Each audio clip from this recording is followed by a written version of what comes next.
Welcome, low ego action heroes. We have two special guests today. I'm at my friend's house outside of Dallas, Texas, and this is her baby puppy Ziggy. He's a rescue schnauzer, and he's got a lovely personality. I think they named him Ziggy because he has two different color eyes, and I'm thinking Ziggy Stardust. But he's a sweet dude. I'm going to put him down. Thank you, Ziggy, for being on the show. We have a more special guest today. Hi, Ana Lucia. Before we bring that special guest on, as always, I want to thank all of our Patreon members, both the free and the paid.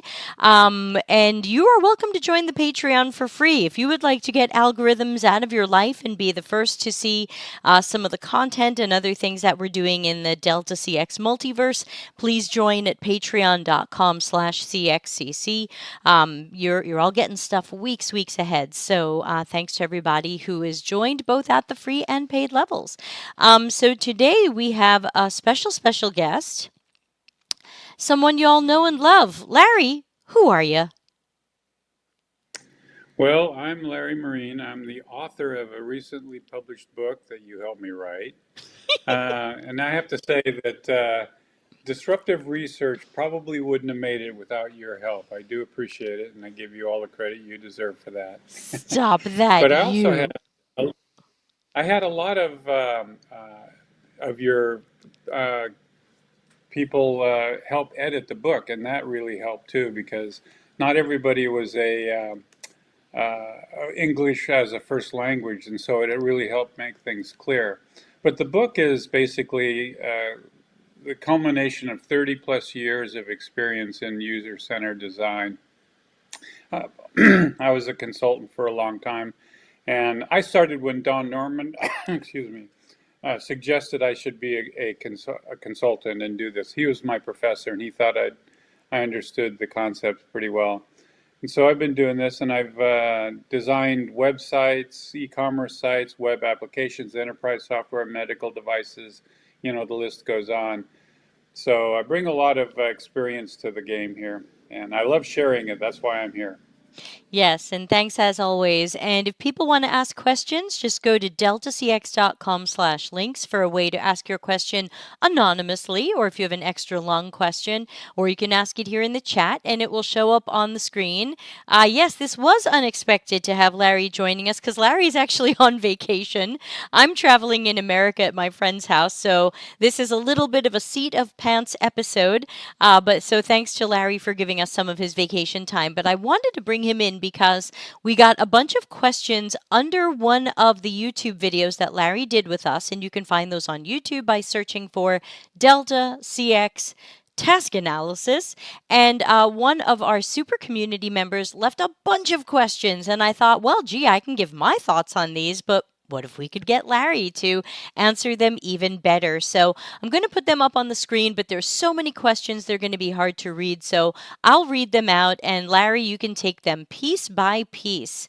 So thanks again to community member Busayo for these questions. And Busayo wrote, thank you, Larry and Debbie. I have a question about how to conduct a task analysis for a digital product that's still in the discovery phase. I'll read the whole thing and then we'll go back and cut the question into pieces. Which tasks should be analyzed? Is the user's experience with existing solutions within that industry, assuming they have relevant experience with any? Additionally, is all of this conducted during an interview session? When you mention observational design or observing the user performing a task, should we conduct a diary study? Or how else can we observe the users? Also, at what point in the research process do you conduct a task analysis? So, Larry, I've sent you a copy of that question in our Slack so you can have it and all of its pieces in front of you and make it a little bit easier for you to read. So, maybe let's start with the easiest question here first, which is kind of at the end. At what point in a research process would you conduct a task analysis? The task analysis is basically the way that you formally document what you have observed or what you learned in interviews. So it comes right after your observation, right after your interviews. So the task analysis is what you use to lead the rest of your research. So, yeah, just as soon as you get, or actually, after you've done a few initial observations or interviews, you can start the task analysis because what you'll find is as you start analyzing the task flows that you've understood, it raises more questions that you can go back and ask your subsequent interviews or observations. Okay, so So start it basically, early.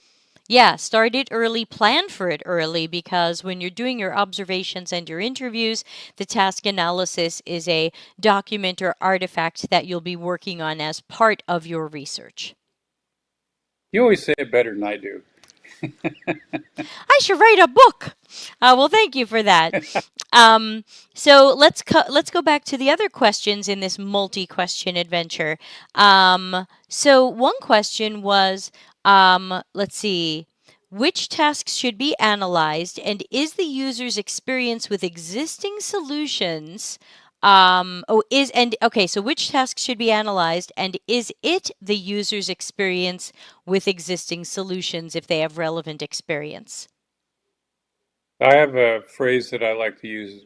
It's called being solution agnostic. In other words, don't focus on how people use existing tools or solutions because the assumption, the false assumption there is that whoever designed those tools or solutions got it right the first time. So you want to be solution agnostic and look at how people do things from a why perspective. Why are they doing it, not how are they doing it? Because if there is an existing tool or tools, oftentimes you can get sucked into just analyzing the way that that tool was designed and what it provides. But if it doesn't provide the right thing and it's not solving the right problem, it'll lead you down the wrong path. You want to try to understand from a cognitive perspective why people are trying to solve that problem. What is the root cause of that problem? And then you can start to do your task analysis. And that's how you identify the unmet needs. Because if you just look at the competitors or even your own product, uh, you're going to miss something because whoever did the original design on that probably didn't do a task analysis, so they're missing something. And so you want to take that step back and kind of reanalyze everything to say what is the root cause of the problem they're trying to solve and how can we help them solve it. Yeah, I'm just making a couple of notes here, and one that I wrote down is if you make the mistake of thinking you have to look at how the user interacts with existing solutions, you might not even be looking at the full task. You might say, well, let's see how they use Google Docs. Right. And that might not be the real problem. Right, sorry, we have a little So, bit of a and delay then, again. Go ahead. yeah, I was going to say, there's an example I have in the book. I think it's in the book, pretty sure it's in the book. You know, I rewrote that book 8 times, so I'm not sure what ended up in it or not anymore. But here's an example of how somebody solved the wrong problem. And the company wanted us to come in and kind of polish that up. But we took a step back and reviewed or re examined everything. And what we came up with was instead of this 100-page document that they sent out to all their salespeople every month, we found out that all they needed was a one-page website that showed them how well their efforts were doing and to suggest what they might do to perform better. And it came down to what doctors should they go visit to increase their pharmaceutical sales, not how do you create a better document, a 100-page document. So it was a very different solution. And that ended up creating a whole new cottage industry of the dashboard displays for the different sales reps.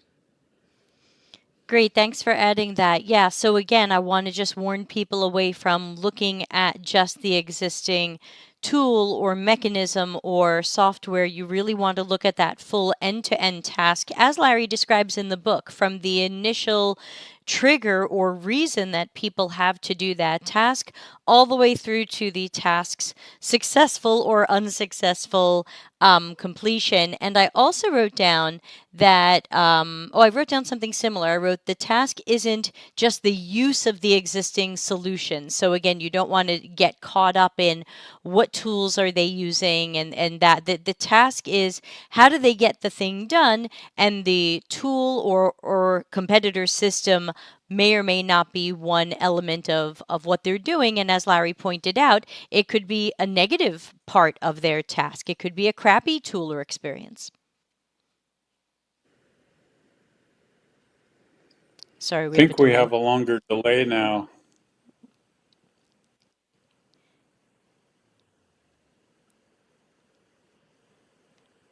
We do. So I'm just going to write talk in our Slack when I'm done talking so we can look like we're more synchronous. Okay. All right. So I missed kind of what you were saying, so repeat. I was just adding to what you were saying about the idea of the uh, Okay. looking at the full task. But unless you have something to add to that, we can dig into another part of the original question. Okay. Next. All right. Let's see. So we talked about which tasks should be analyzed, and or I guess we talked about the existing solutions. The question is also which tasks should be analyzed.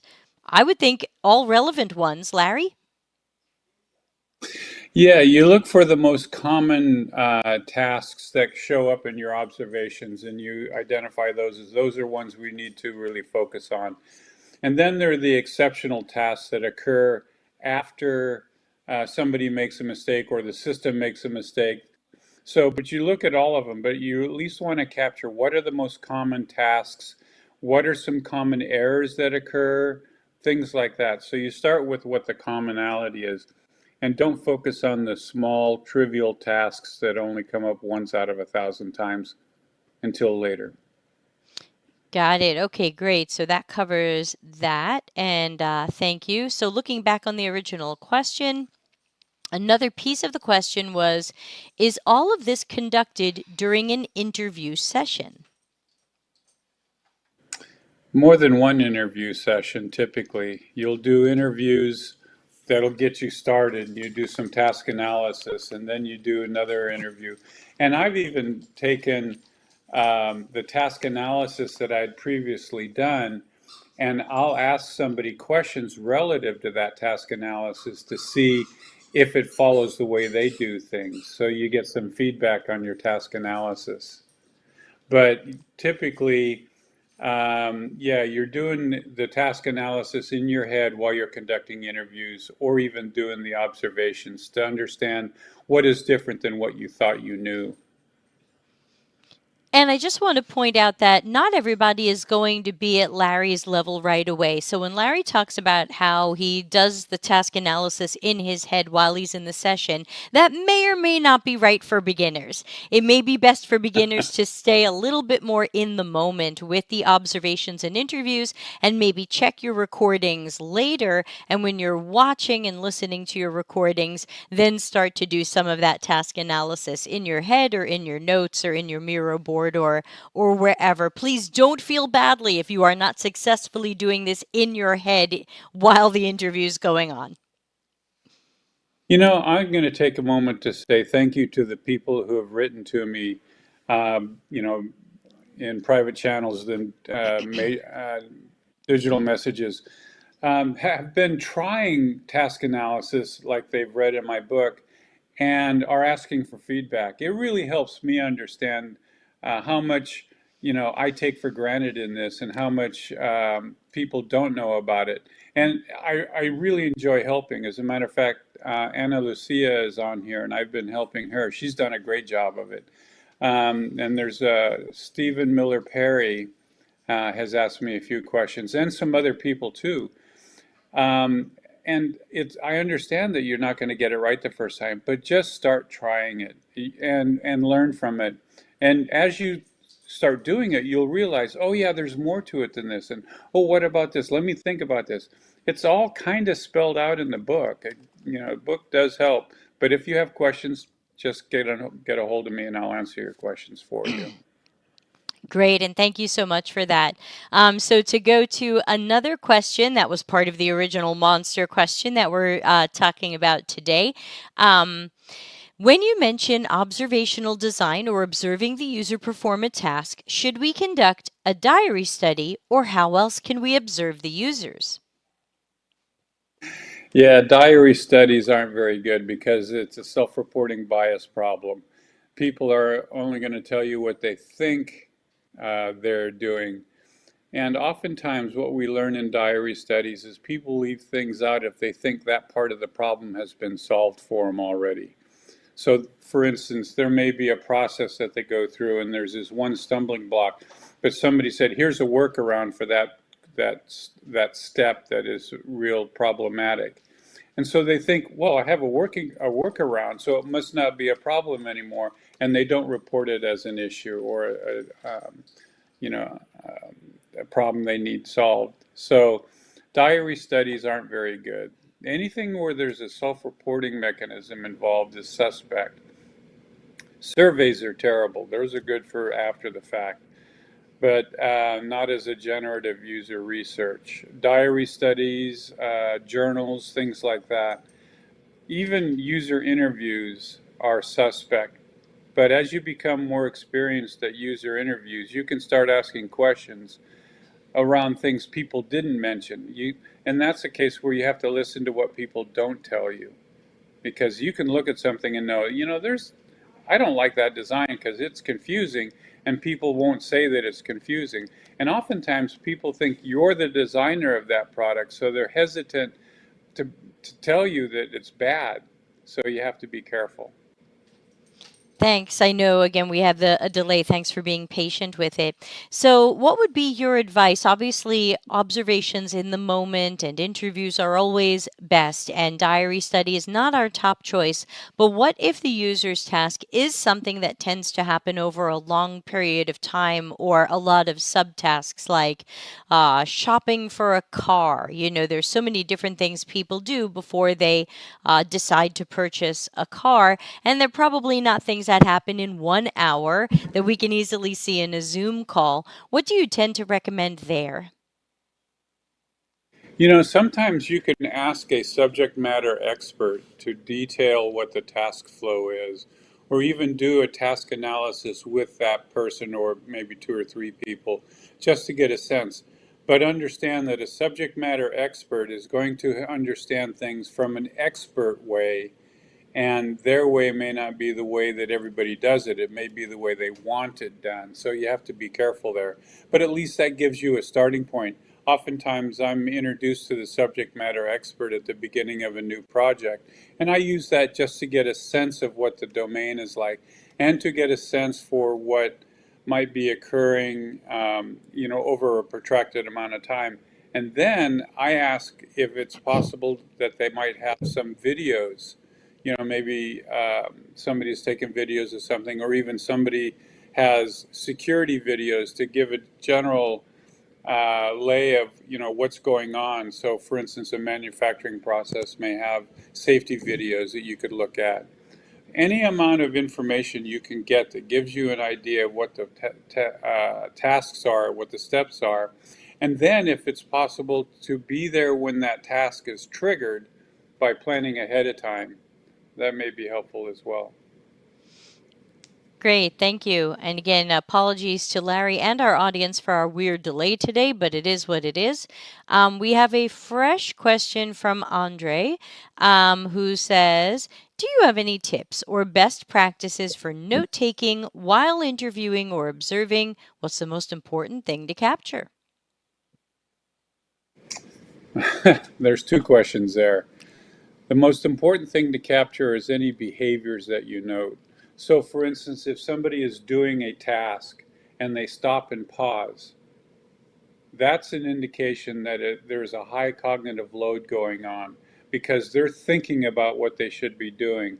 And you want to note, well, this person tended to have to stop and think about what they were doing at this step, which gives you an idea that may be an opportunity to optimize that part of the task so that the system does more for the user.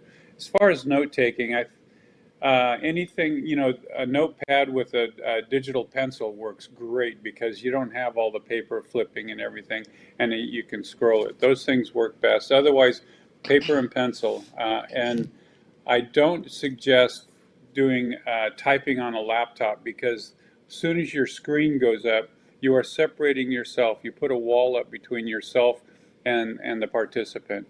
So if you don't have to, don't use your laptop. Use a pencil and paper or a digital notepad. Yeah, thanks. Those are great tips. And we are going to be doing a note taking show next month. So check the calendar at cxcc.to/events.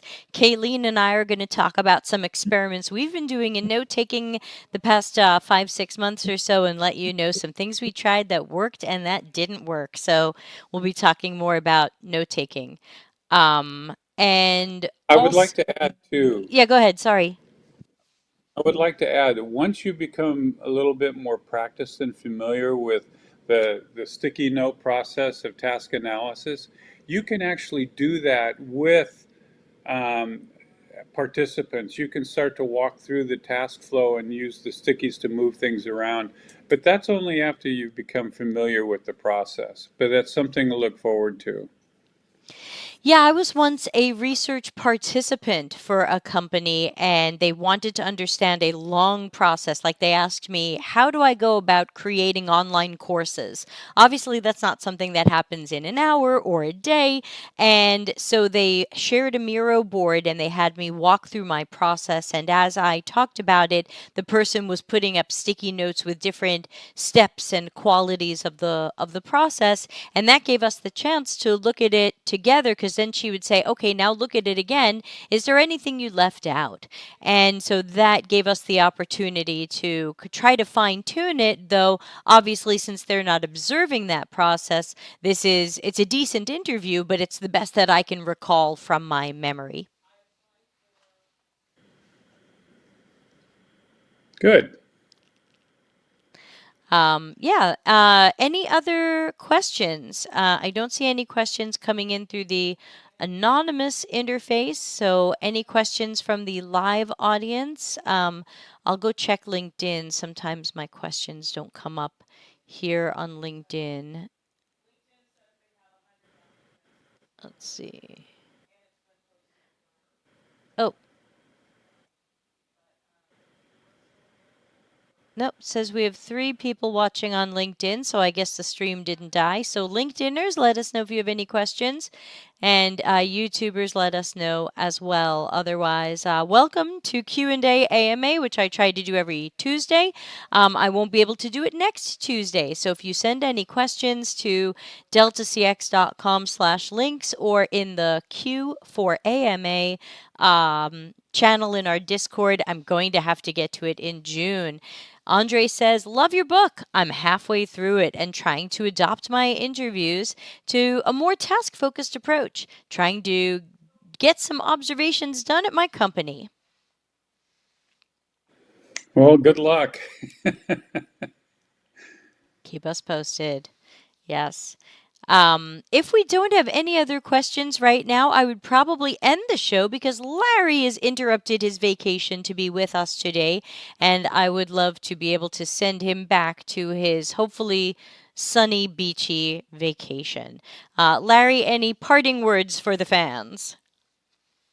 No, I'm glad you guys asked these questions. It always makes me rethink how I would propose talking about some of these things. I enjoy the questions and it gives me a chance to, polish my message a little bit.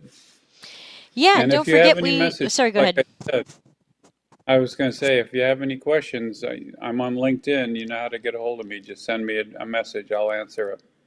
Excellent. And I've got a space workshop coming up in September. You can join at cxcc.to/space. And I hope Larry will soon be scheduling another disruptive research workshop. And of course, we'll be promoting that to the community as soon as Larry tells me it exists. I I'm on hear that. vacation. It's exact. Okay. Well, thank you for joining us from vacation. I will end the show so you can get back to vacation. Larry, thanks again. And thanks to the people who asked the questions. And I will see you all very soon. Bye.